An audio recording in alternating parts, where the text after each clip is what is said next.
Radio Hindustan.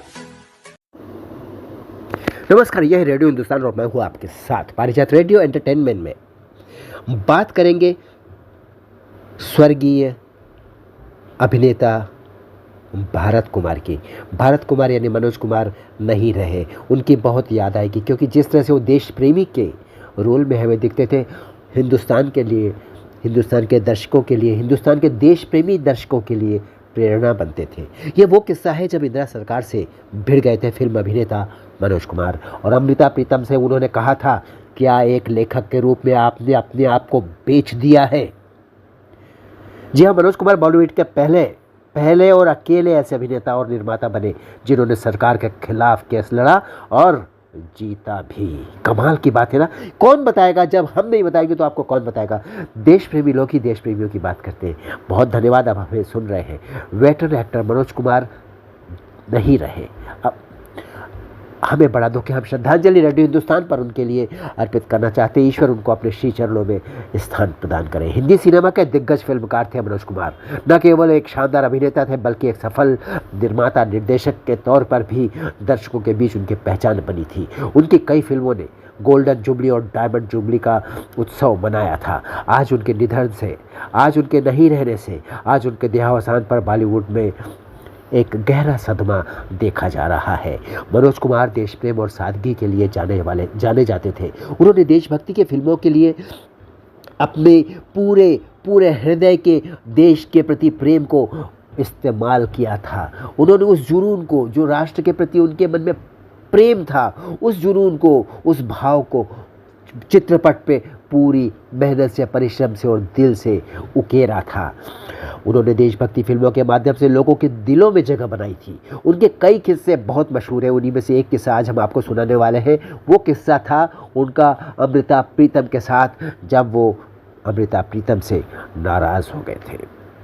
Manoj Kumar ने ठुकरा दिया था प्रस्ताव। कौन सा था प्रस्ताव? ये बात है आज से लगभग 50 साल, पूरे 50 साल पहले की, 1975 की। उस समय इमरजेंसी लागू होने के कुछ दिनों बाद भारत सरकार ने मनोज कुमार से संपर्क किया था। सूचना प्रसारण मंत्रालय के एक अधिकारी ने उन्हें इमरजेंसी के समर्थन में एक डॉक्यूमेंट्री बनाने का अनुरोध किया था। इस फिल्म की पटकथा कौन लिख रहा था? देखिए, जिसको आप बहुत इज्जत देते हैं, बहुत बड़ी लेखिका मान करके आप लोग उसके लिए, उसकी कविताएं, उसकी प्रेम कहानियां और उसके नाम पर चर्चाएं करते हो, और आपको फील होता है कि जब हम बात अमृता प्रीतम की करते हैं तो हम बुद्धिजीवी हो जाते हैं। नहीं, असली चेहरा उनका कुछ और है। देखिए, एक एग्जाम्पल ये है। एक अलग एग्जाम्पल मैं अपने लेख में और एक रेडियो हिंदुस्तान के अलग से एक लाइव प्रसारण में आपके सामने प्रस्तुत करूंगा कि जो दूसरा चेहरा था वो असली चेहरा था अमृता प्रीतम का। इस फिल्म की पटकथा यानी कि इमरजेंसी के सपोर्ट में, इंदिरा गांधी के सपोर्ट में इस फिल्म की पटकथा कौन लिख रहा था? अमृता प्रीतम। स्क्रिप्ट मनोज कुमार को भेज दी गई थी, लेकिन उन्होंने तुरंत इस प्रस्ताव को ठुकरा दिया। मनोज कुमार ने अमृता प्रीतम से पूछा, जब स्क्रिप्ट उनके पास आई और उन्होंने उसको नकार दिया, नहीं करूँगा। उसके बाद मनोज कुमार ने अमृता प्रीतम को फ़ोन किया और सीधा सवाल उनसे किया, क्या एक लेखिका के रूप में आपने अपने आप को बेच दिया है? मनोज कुमार की ये बात सुनकर अमृता प्रीतम कुछ नहीं बोल पाई, क्योंकि शर्मिंदगी का एहसास उनको भी हुआ।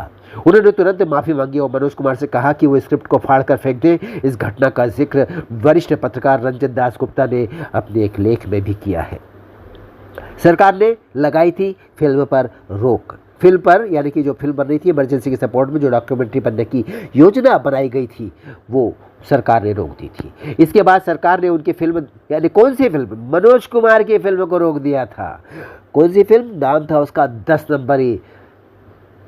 वो उसकी फिल्म का एक गाना भी बहुत हिट था कि अगर तुम हो 10 नंबरी तो मैं हूँ, क्या है, तू है 1 नंबरी तो मैं हूँ 10 नंबरी। हाँ, इस तरह का कोई गाना है उस फिल्म में, और फिल्म देखने की अब इच्छा हो रही है, क्योंकि मनोज कुमार नहीं रहे और वो फिल्म काफ़ी अच्छी थी। बहुत बड़ा व्यंग्य था राजनीति पर और राजनीति से जुड़े हुए उस समय के समाज पर।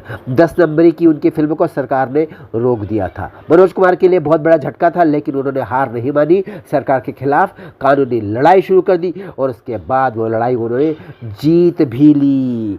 सरकार के खिलाफ लड़ी जो लड़ाई, बड़ी हिम्मत की बात थी। ये ताकत कहाँ से आई? मनोज कुमार के भीतर ये ताकत पहले से थी।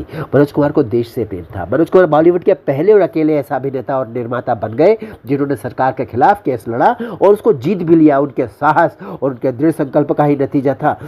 कोर्ट ने उनके पक्ष में फैसला दिया और 10 नंबरी जो उनकी फिल्म थी 10 नंबरी उसको रिलीज करने की अनुमति उनको मिल गई। ऐसा ही एक वाकया और भी है। राज कपूर की फिल्म दीवाना 1967 जब मेरा जन्म हुआ था 1967 में मनोज कुमार ने एक छोटी सी भूमिका इस फिल्म में निभाई थी। फिल्म का नाम था दीवाना। राज कपूर ने बनाई थी। जब फिल्म रिलीज हुई तो दर्शकों ने मनोज कुमार की एक्टिंग की जमकर सराहना की। इस पर एक बार राज कपूर ने कोई जलन फील हुई। ऑब्वियसली उनकी फिल्म में मनोज कुमार की तारीफ हो रही, कमाल है जी।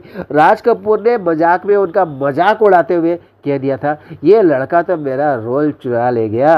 मनोज कुमार ने इस वाकये को अपने करियर की सबसे बड़ी तारीफ बताया। उनके जैसा जो कि राज कपूर जैसा डायरेक्टर एक्टर अगर ऐसी बात उनके लिए कहे तो ये एक सर्टिफिकेट है उनकी एक्टिंग के लिए। वास्तव में कोई शक नहीं। मैं कहूँगा इस मौके पर जब वो हमारे बीच नहीं है आज मनोज कुमार, हम उनकी फिल्में जो अच्छी फिल्में थी, ज़्यादातर उनकी अच्छी फिल्में थी जो देशभक्ति से भरी हुई थी, अवश्य देखें। अभी आपसे लूँगा अनुमति। करते रहिए काम, सुनते रहिए रेडियो हिंदुस्तान और बोलते रहिए जय श्री राम। पानी बचाइए, सबको सिखाइए, पेड़ लगाइए, सबको सिखाइए क्योंकि बहुत आवश्यक है ये। जयराम जी की। रेडियो हिंदुस्तान।